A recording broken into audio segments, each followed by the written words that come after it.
43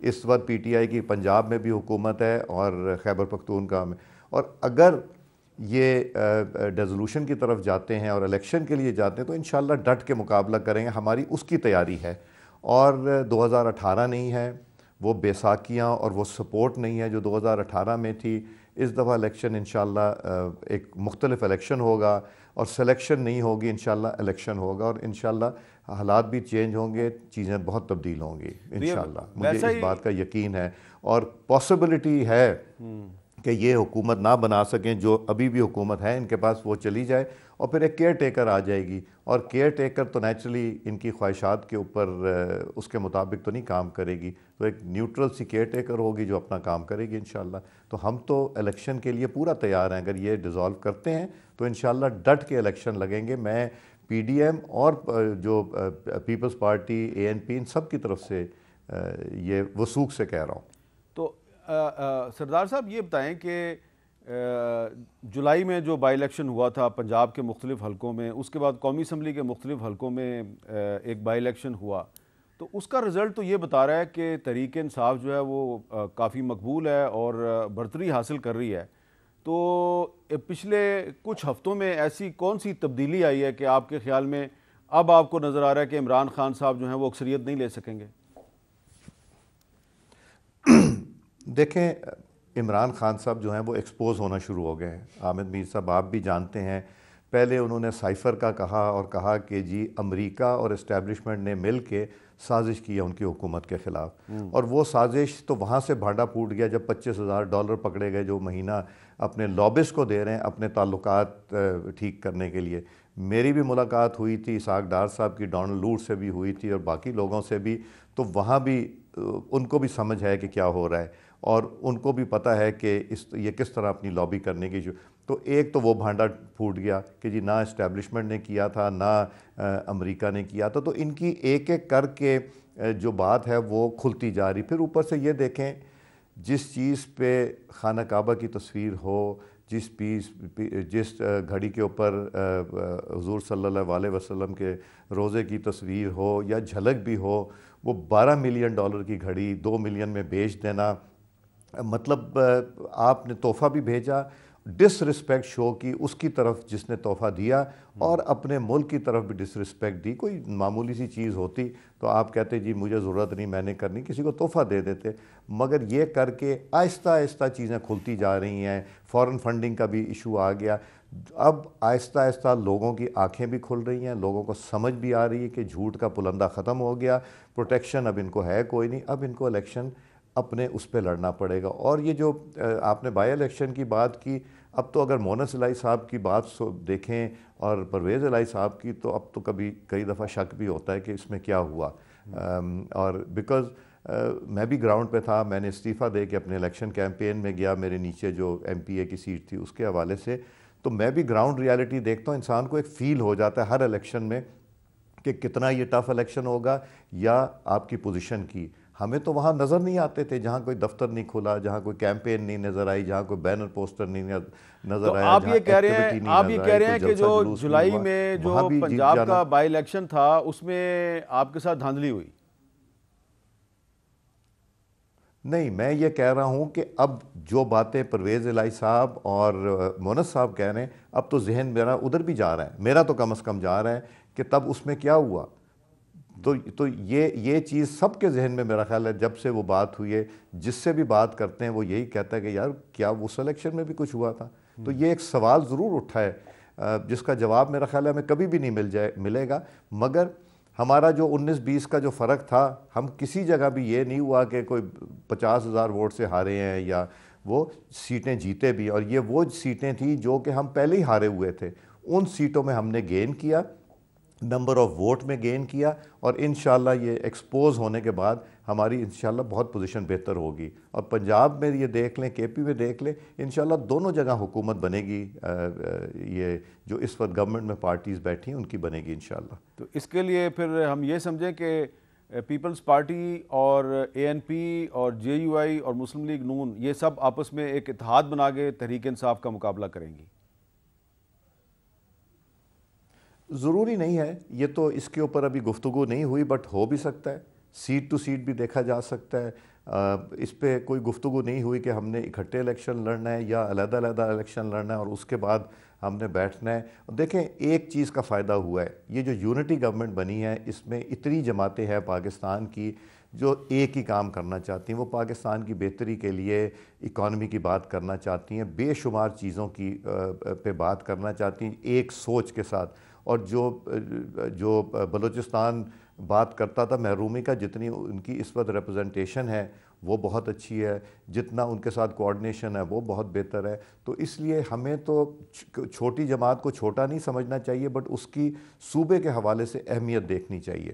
تو انشاءاللہ یہ آنے والے وقت میں ایک ایک دن جو گزر رہا ہے, ایک ایک دن کے ساتھ ایکسپوجر جو ہوتا جا رہا ہے نیازی صاحب کے جھوٹ کا, پلندوں کا, وہ آہستہ آہستہ بڑھتا جا رہا ہے اور لوگوں کے ذہنوں میں بیٹھتا جا رہا ہے کہ یہ سب کچھ جھوٹ پہ مبنی تھا. اور ان کے لیے جھوٹ بولنا تو چیز ہی کچھ نہیں ہے نا.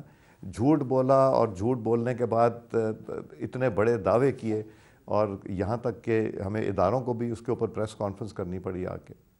سردار صاحب یہ بتائیں کہ یہی یونٹی گورنمنٹ تھی مئی کے مہینے میں, اور یہی عمران خان صاحب تھے, تو ان کے ساتھ آپ کے مذاکرات ہو رہے تھے, کچھ باتیں آپ کی طے بھی ہو گئی تھیں.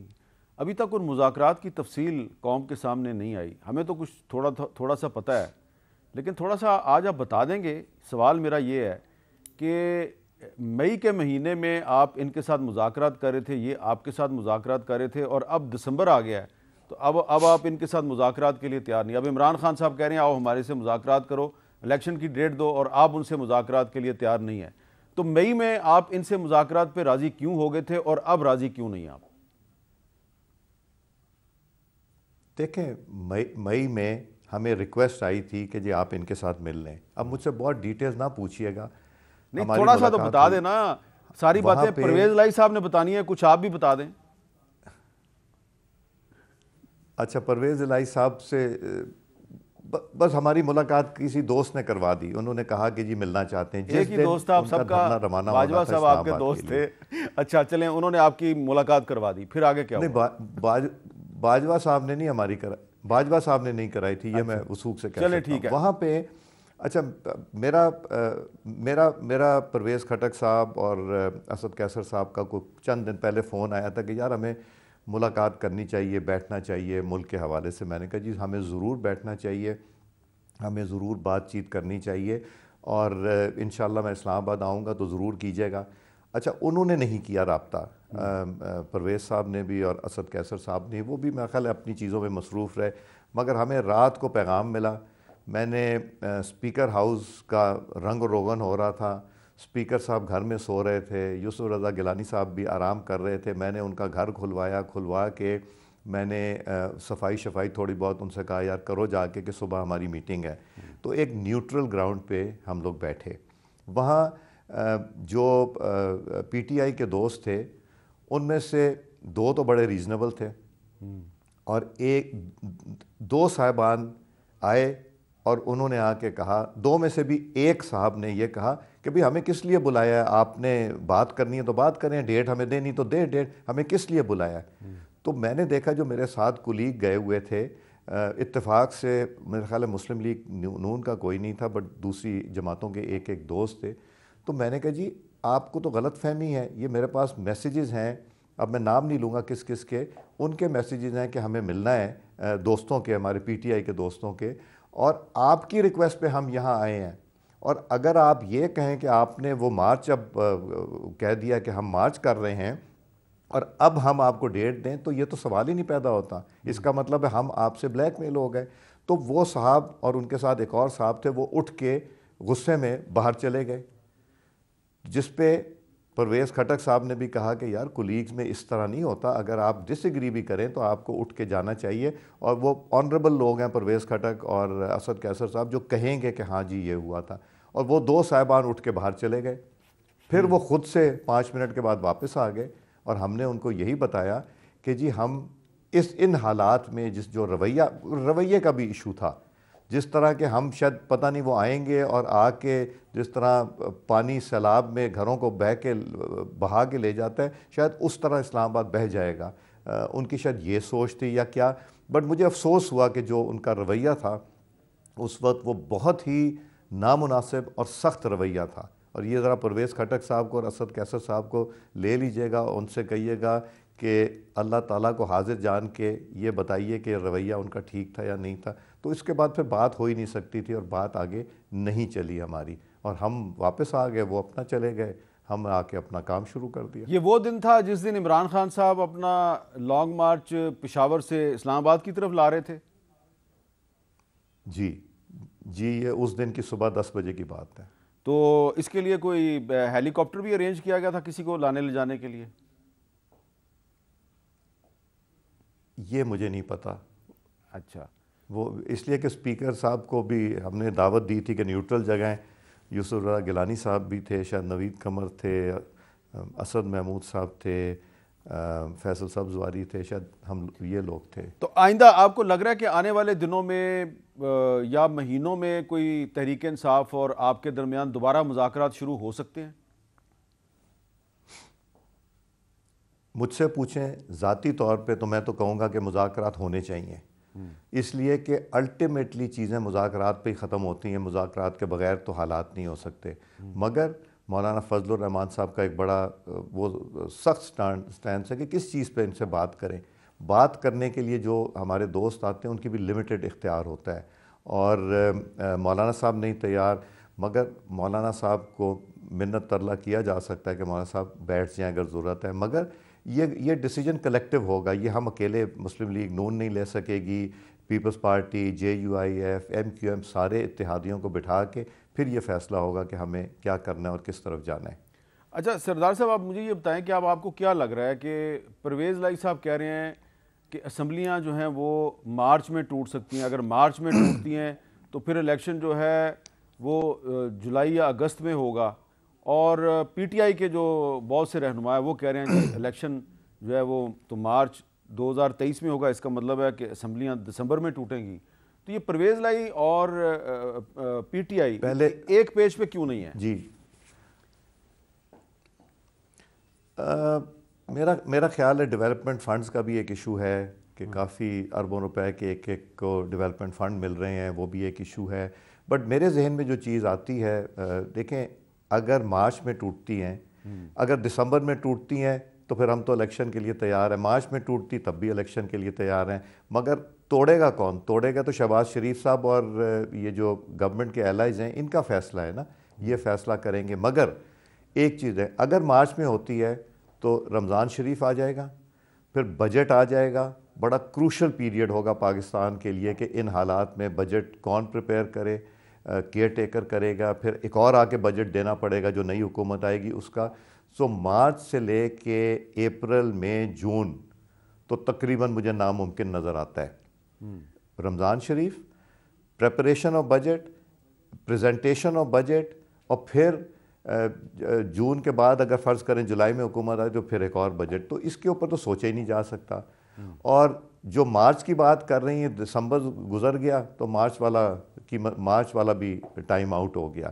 تو اس لیے پریکٹیکلی اگست میں سوچنا چاہیے کہ اگست میں کمپلیٹ ہوگا ٹینیور، اور اس کے بعد ٹرم کمپلیٹ ہوگی، اس کے بعد پھر الیکشن کی ہوگی. اب سینسس بھی شروع ہوا ہے، وہ بھی ایکسپیکٹڈ ہے کہ انشاءاللہ اپریل کے شروع تک ختم ہو جائے گا.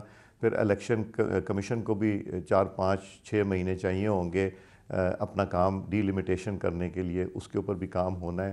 سو یہ چیزیں اب ساری ایک دوسرے سے جڑی ہوئی ہیں، ایک گنجل سا پڑا ہوا ہے جو کہ اتنا آسان نہیں ہے اس کو حل کرنا.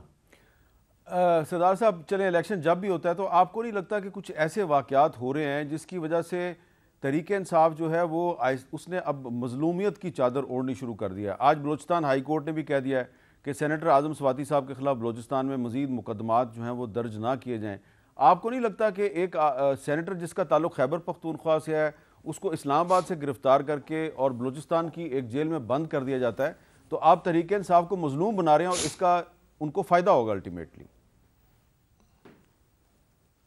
دیکھیں اعظم سواتی صاحب جو ہے ان کا ایک کیس ڈیفرنٹ ہے، اور میں تو یہی چاہوں گا کہ ہمیں آگے چلنا چاہیے، اعظم سواتی صاحب کو بھی آگے چلنا چاہیے، اور یہ چھوڑ کے ہمیں گفتگو ذرا لمیٹڈ کرنی چاہیے اور ایک دائرے میں رہ کے کرنا چاہیے. اعظم سواتی صاحب کو بھی ریلیز ہونا چاہیے اور باقی جو اعظم سواتی صاحب ہیں ان کو اپنے اوپر بھی کنٹرول کرنا چاہیے. مگر یہ مظلومیت تو کئی دفعہ وہ جو مظلوم بننا تھا وہ پیک کر گیا مظلوم والا پیریڈ, اب وہ ڈکلائن کی طرف ہے. ہر چیز جو ہے اس کا ایک عروج ہوتا ہے اور ایک اس کا زوال ہوتا ہے. تو اب وہ زوال کی طرف جا رہے ہیں اور آہستہ آہستہ جس طرح یہ فارن فنڈنگ ہے یا جو کنٹیمپٹ والا ہے ایشو, پھر آ گیا ان کی اپنی پارٹی کو لیڈ کرنے والا, پھر ایف آئی اے کا سائفر کا ہے, بے شمار چیزیں جو ہے نا گھیرا جو ہے نا عمران خان صاحب کے وہاں تنگ ہو رہا ہے. مگر قانونی اور قاعدے کے حساب سے نہ نیب یوز ہو رہی ہے, نہ ایف آئی اے یوز ہو رہی کہ پہلے اریسٹ کرو اور پھر اس کے بعد انویسٹیگیٹ کرو. جو مسلم لیگ نون خاص طور سے اور پھر باقی گورنمنٹ کی جو پارٹیاں ان کے ساتھ جو سلوک کیا گیا وہ بالکل ہی نہیں ہو رہا. اور اگر ہونا ہوتا تو پہلے ہم کرتے 90 دن کے لیے اریسٹ کر لو, اس کے بعد دیکھی جائے گی. تو یہ بھی تو ہو سکتا تھا آپ کی گفتگو سے تاثر مل رہا ہے, تو یہ پروسیس اپنا آپ کی گفتگو سے تاثر مل رہا ہے کہ آپ کو یہ محسوس ہو رہا ہے کہ عمران خان صاحب عنقریب ڈسکوالیفائی ہو جائیں گے. نہیں, میں وہ یہ ہمارے پی ٹی آئی کے دوست کہا کرتے تھے کہ جی اب لگتا ہے کہ یہ اریسٹ ہونے والا ہے, پھر ہو جاتا تھا, پھر لگتا ہے یہ, وہ تو ڈسکشن کی وجہ سے ہوتا تھا نا, جو چیئرمین نیب کے ساتھ بیٹھ کے کرتے تھے یا انہیں کہا جاتا تھا یا جس کے ساتھ بھی کرتے تھے. ہمارے تو یہاں یہ ڈسکشن ہی نہیں کہ اس کو اریسٹ کر لو یا وہ, مجھے نہیں پتا کہ ایک میٹنگ ہوئی ہو جس میں یہ کہا گیا ہو کہ یار کوئی طریقہ ڈھونڈو کہ ان کے لوگوں کو اریسٹ کر لیا جائے. نہیں, ایک میٹنگ نہیں ہوئی, اور اگر ہوتی تو میں اس میں ضرور ہوتا. نہ یہ سوچ ہے, نہ ادھر ہم لوگ چاہتے ہیں کہ جو ہمارے لوگوں نے سفر کیا اور جو ان کی فیملیز نے سفر کیا ہے وہ اور کوئی سفر کرے, تو ہماری اس میں سوچ نہیں ہے. مگر قانون اپنا رستہ خود اختیار کرے گا اور قانون اپنا دیکھ کے کہ کس طرح ان کو کرنا ہے, لیگلی کرنا ہے, وہ ہونا چاہیے. بٹ ادر دین دیٹ نہیں ہونا چاہیے. سردار ریاض صادق صاحب, میرے کچھ 2-3 سوالات اور ہیں اور بڑے ضروری سوالات ہیں, وہ اگر میں نے نہ کیے تو تشنگی رہ جائے گی. ایک بریک میں نے لینا ہے اور مجھے تھوڑا سا وقت آپ کا چاہیے. بریک کے بعد میں دوبارہ آپ سے سوالات کروں گا.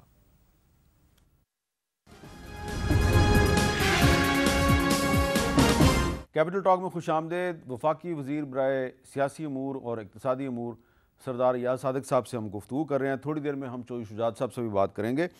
سردار صاحب, ایک سوال میں نے آپ کو وقفے سے پہلے کیا تھا اعظم سواتی صاحب کے بارے میں, اور میں نے پوچھا یہ تھا کہ ان کی گرفتاری سے اور ان کو بلوچستان کی ایک جیل میں بند کرنے سے تحریک انصاف کو مظلوم نہیں بنایا جا رہا. ایک واقعہ آج بھی ہوا ہے. کل ایک تقریب میں پرائم منسٹر شہباز شریف صاحب کی اور پرائم منسٹر آزاد کشمیر تنویر الیاس صاحب کی کچھ تلخی ہوئی, اور آج اسلام آباد میں جو تنویر الیاس صاحب کا ایک شاپنگ پلازا ہے اس کو بند کر دیا گیا, اور اس پہ آج کافی دیر تک اسلام آباد میں تاجر جو ہیں انہوں نے سڑک کو بھی بند کیے رکھا. اس سے آپ نہیں سمجھتے کہ آپ کی حکومت کی کریڈیبلٹی کو نقصان پہنچ رہا ہے؟ دیکھیں, ایک تو میں چیز کروں گا, میں نے تھوڑا سا وہ کلپ دیکھا, یہ ایک زیب نہیں دیتا ایک آزاد کشمیر کے پرائم منسٹر کو کہ وہ اس طرح ایک پاکستان کے پرائم منسٹر کو انٹرپٹ کر رہے ہیں ان کی تقریر کے بعد وہ اپنی تقریر میں بات کرتے یا وہ ان سے علیحدگی میں بات کر. یہ بڑا یہ پی ٹی آئی کلچر ہے جو ہے. اور یہ جو ہے نا جی, جو ان کا سیل کیا گیا, میں حیران ہوں کہ یہ پہلے کیوں نہیں سیل ہوا. اس کے اوپر آڈٹ پیرا ہے, ان کے اوپر یہ بھی ہے کہ انہوں نے پارکنگ کی زمین کے اوپر بنا دیا, انہوں نے دوسری سی ڈی اے کی زمین کے اوپر قبضہ کیا, ان کے اوپر بے شمار آڈیٹر جنرل آف پاکستان کے پیراز ہیں. اور یہ پچھلی گورنمنٹ جو گزری اس نے بھی کچھ نہیں کیا, اس سے پہلے آڈٹ ریز ہوتے رہے. سو یہ ایک بڑی بدقسمتی ہے کہ ہم نے ٹائملی کیوں نہیں کیا. شاید ٹائمنگ غلط ہو گئی, مگر یہ پہلے ہو جانا چاہیے تھا, یہ پہلے روکنا چاہیے تھا. مگر جو اندر لوگ بیٹھے ہیں ان کو ہمیں کسی نہ کسی طرح فیسیلیٹیٹ کرنا ہے, جن کا قصور نہیں ہے, جن کے کاروبار اس سے لنکڈ ہیں, جن کی دکانیں, ہمیں اس کا رستہ بنا کے اور پھر یہ کرنا چاہیے. مگر ہمیں ان کو پینلائز, جو غلط کام کرے گا, چاہے وہ مسلم لیگ نون کا ہو, چاہے وہ کسی اور جماعت کا ہو, یہ اس کے خلاف ایکشن لینا چاہیے. یہ ضروری ہے. یہ نہیں کہ سنٹورس والا اتنا زیادہ ہے. پتہ نہیں کون سی ایسی چیز تھی جس نے پچھلی گورنمنٹ کو اور اس سے پچھلے جو ہیں ان کے اوپر کیوں نہیں پراپر صرف نوٹسز دے کے نہیں. سی ڈی اے کا محکمہ جو ہے وہ ایک بڑا ڈیفیکلٹ محکمہ ہے, وہ کوئی آسان محکمہ نہیں ہے. اور میرا یہ خیال ہے کہ نہ صرف اس کو, باقی جو پلازاز ہیں جہاں irregularities ہیں, جہاں غلط ہے, اس کو بھی دیکھ کے ایک لائحہ عمل بنانا چاہیے جو کہ بالکل اسٹریٹ فارورڈ ہو. مگر بڑا نازیبا اور غیر مناسب تھا کہ پرائم منسٹر تقریر کر رہے ہیں تو ایک آزاد کشمیر کے پرائم منسٹر کھڑے ہو کے بات کرتے رہیں. ان سے کیا توقع رکھتے ہیں؟ یہ سکھایا گیا, ان کی تربیت ایسی ہے, یہ پی ٹی آئی تربیت اس کو ہم کہتے ہیں. پٹی, واٹ اے پٹی ہے, مجھے کہنا چاہیے. چلیں یہ آپ کا موقف ہے, لیکن اس سے آپ کی بات سے یہ لگتا ہے کہ سینٹورس بند اسی لیے ہوا ہے کہ تنویر الیاس صاحب نے شہباز شریف صاحب کے ساتھ انتہائی نامناسب رویہ اختیار کیا. نہیں, وہ انتہائی, آپ نے خود کہہ دیا, انتہائی نامناسب رویہ کیا. میرا خیال ہے یہ لاسٹ منٹ پہ نہیں ہوگا, یہ بلٹ اپ ہو رہا ہوگا. شاید آج نہیں ہونا چاہیے تھا, 4 دن بعد بھی ہو سکتا تھا یا پہلے ہو سکتا تھا. یہ وہ سی ڈی اے خود ہی بتا سکتا ہے کہ کیا وجوہات تھیں کہ آج کیا ہوا, مگر بہت غیر مناسب رویہ تھا. سردار صاحب یہ بتائیں کہ نواز شریف صاحب کب آئیں گے؟ کیا جو اگلے الیکشن کی آپ کی کمپین ہے اس میں نواز شریف صاحب آپ کے ساتھ ہوں گے؟ نہیں, میرا خیال ہے وہ تو بہت دور کی بات ہے کیمپین میں. میرا خیال ہے پہلے آئیں گے, ایوارڈ آف ٹکٹس کے لیے بھی انشاءاللہ وہ بیٹھیں گے, وہ پارٹی کو پھر ری آرگنائز کریں گے, جیل کریں گے, اور دسمبر میں آ جائیں گے. میرا دل کہتا ہے دسمبر میں آ جائیں گے. جنوری میں. اچھا جنوری میں. چلیں یہ بھی آپ نے اچھی خبر دے دی کہ جنوری میں آئیں گے انشاءاللہ. اچھا اب تھوڑی سی ہم بات کرنا چاہ رہے ہیں جی ارشد شریف صاحب کے کیس کے بارے میں. اور ارشد شریف صاحب کے کیس پہ آج سپریم خود نوٹس لے لیا ہے. آج اسلام آباد میں ایک جرنلسٹ سیفٹی کا سیمینار بھی تھا اور اس میں وزیر اعظم شہباز شریف صاحب نے بھی خطاب کیا. وہاں پہ کچھ صحافی جو ہیں انہوں نے جرنلسٹ سیفٹی کے حوالے سے اور ارشد شریف صاحب کے معاملے پہ کیا باتیں کی. میں سردار صاحب چاہوں گا کہ آپ کچھ معروف صحافی جو ہیں ان کی بات سنیں, پھر ہم آپ سے بات کرتے ہیں. عام طور پہ ہوتا ہی ہے کہ صحافیوں کا قتل ہو جاتا ہے یا اٹیک ہوتا ہے, اس کا کوئی فالو اپ نہیں ہوتا. تو اس کمیشن کی ذمہ داری ہوگی کہ نہ صرف یہ کہ اس کو فالو کرے بلکہ اس کو منطقی انجام تک پہنچائے. سیکشن 6 جو صحافیوں کے تحفظ کا جو قانون ہے وفاقی, اس میں وہ ایک پری کوالیفیکیشن لگاتا ہے کہ وہ صحافی جو اس کا بینیفٹ اٹھانا چاہتے ہیں ان کو پہلے ثابت کرنا ہوگا کہ انہوں نے جو جرنلزم کی اور جس وجہ سے وہ اٹیک ہوا وہ گڈ فیتھ میں تھا. یہ پری کوالیفیکیشن جو ہے یہ غیر مناسب بات ہے, کیونکہ جب اٹیک ہوتا ہے تو اس کے لیے تو کوئی جواز نہیں بنتا. تو یہ اس کو کلاز کو ڈالنے میں قانون سے یہ ہوا ہے کہ قانون بے اثر ہو گیا ہے. اور آج وزیر اعظم صاحب نے وعدہ کیا ہے اور تسلیم کیا ہے کہ یہ نامناسب کلاز ہے اور اس کو نکالیں گے. Pakistan federal union of journalist کا ڈے 1 سے یہ مطالبہ تھا کہ ارشد شریف کیس کو منطقی انجام تک پہنچانے کے لیے اعلیٰ سطح کا عدالتی کمیشن بننا ضروری ہے. یہ چیز نہیں بھولنی چاہیے کہ وہ کون سے حالات, کون سے محرکات تھے جس کی بنا پر ارشد شریف کو ٹریول کرنا پڑا. پاکستان کے اندر اس کے لیے تحفظ نہیں تھا, اور پھر آج اگر یہ صورتحال فائنڈ آؤٹ نہیں ہو سکی, یہ ٹسٹ کیس ہے سپریم کورٹ کے سامنے, اگر نہیں ہو سکی تو پاکستان کے اندر جرنلزم کرنا بہت مشکل ہو جائے گا. سردار ریاض صادق صاحب, ہم نے یہ کچھ صحافیوں کے بیانات جو ہیں یہ اس لیے چلائے ہیں کہ آج سپریم کورٹ نے اس کو نوٹس تو لے لیا, لیکن جو حکومت نے اس سلسلے میں جو ایک فیکٹ فائنڈنگ کمیٹی بنائی تھی وزارت داخلہ نے, اس کی ابھی تک رپورٹ سپریم کورٹ میں نہیں آئی, وہ کہا گیا کل پیش ہوگی. آپ کو لگتا ہے کہ یہ حکومت جو ہے یہ سپریم کورٹ کے ساتھ مل کے ارشد شریف کے قاتلوں تک پہنچ جائے گی؟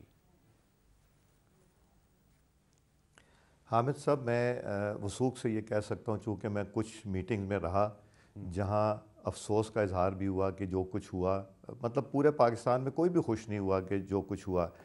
اور میرا خیال ہے کہ ایک تو جو انٹیریئر منسٹری کی ٹیم بنی تھی وہ بھی سپریم کورٹ کو اپنی رپورٹ دے گی اور اس رپورٹ سے چیزیں نکلیں گی. بہت بہت شکریہ سردار ریاض صادق صاحب. کر رہے تھے وقفہ لیتے ہیں, وقفے کے بعد ہم مسلم لیگ کاف کے سربراہ چودھری شجاعت حسین صاحب سے بات کریں گے.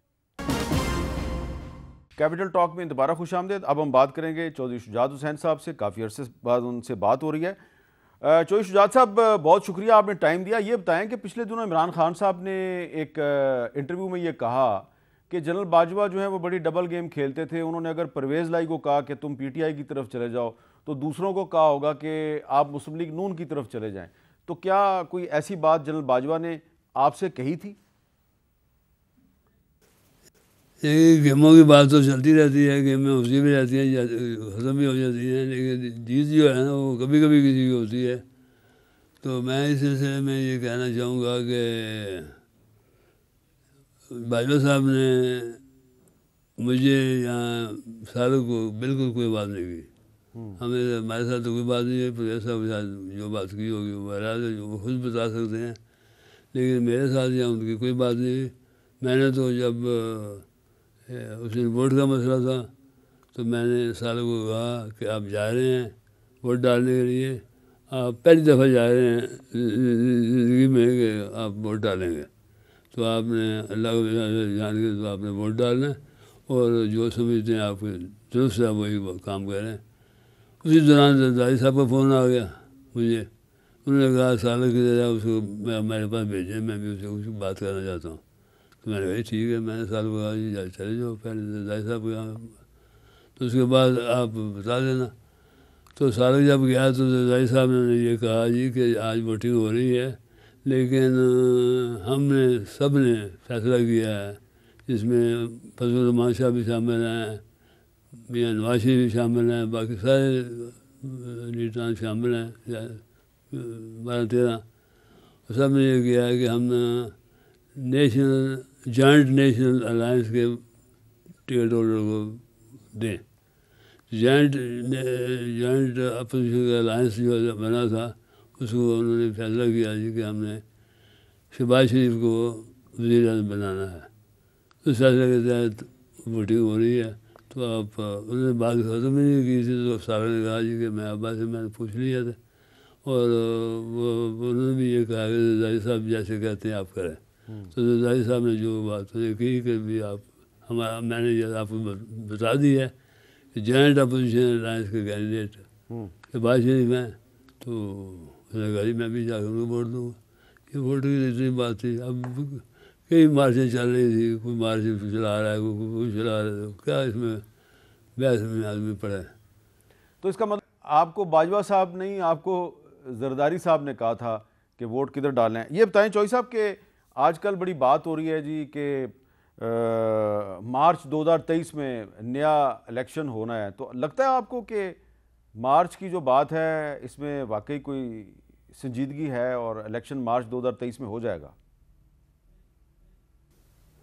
مارچ کی تو باتیں ہو رہی ہیں، لانگ مارچ کی بھی باتیں ہو رہی ہیں، شارٹ مارچ کی بھی باتیں ہو رہی ہیں، مارچ بھی آنے والا ہے اور ہر جگہ پہ باتیں ہو رہی ہیں. لیکن وہ مارچ جو میں نے پہلے ایک دن عمران صاحب کو بھی آفر کی تھی کہ آپ جس مارچ پہ بھی نکلیں، اس بڑی مارچ کی میں بات کر رہا ہوں، آپ جس مارچ پہ نکل رہے ہیں اس میں آپ اگر نمبر 1 آئٹم ایجنڈے کا یہ رکھ رہے ہیں کہ غریبوں کو غریب کے متعلق آپ بات کریں گے تو میں آپ کی مارچ میں شامل ہونے کو تیار ہوں. یہاں تک میں انہوں نے کہہ دیا آئٹم نمبر 1 یہ رکھیں. یہ نہیں کہ الیکشن کرائیں. الیکشن کرانے سے ہم اس کے خلاف نہیں ہیں، لیکن الیکشن کرانے سے کیا غریب کو ٹماٹر سستا ہو جائے گا؟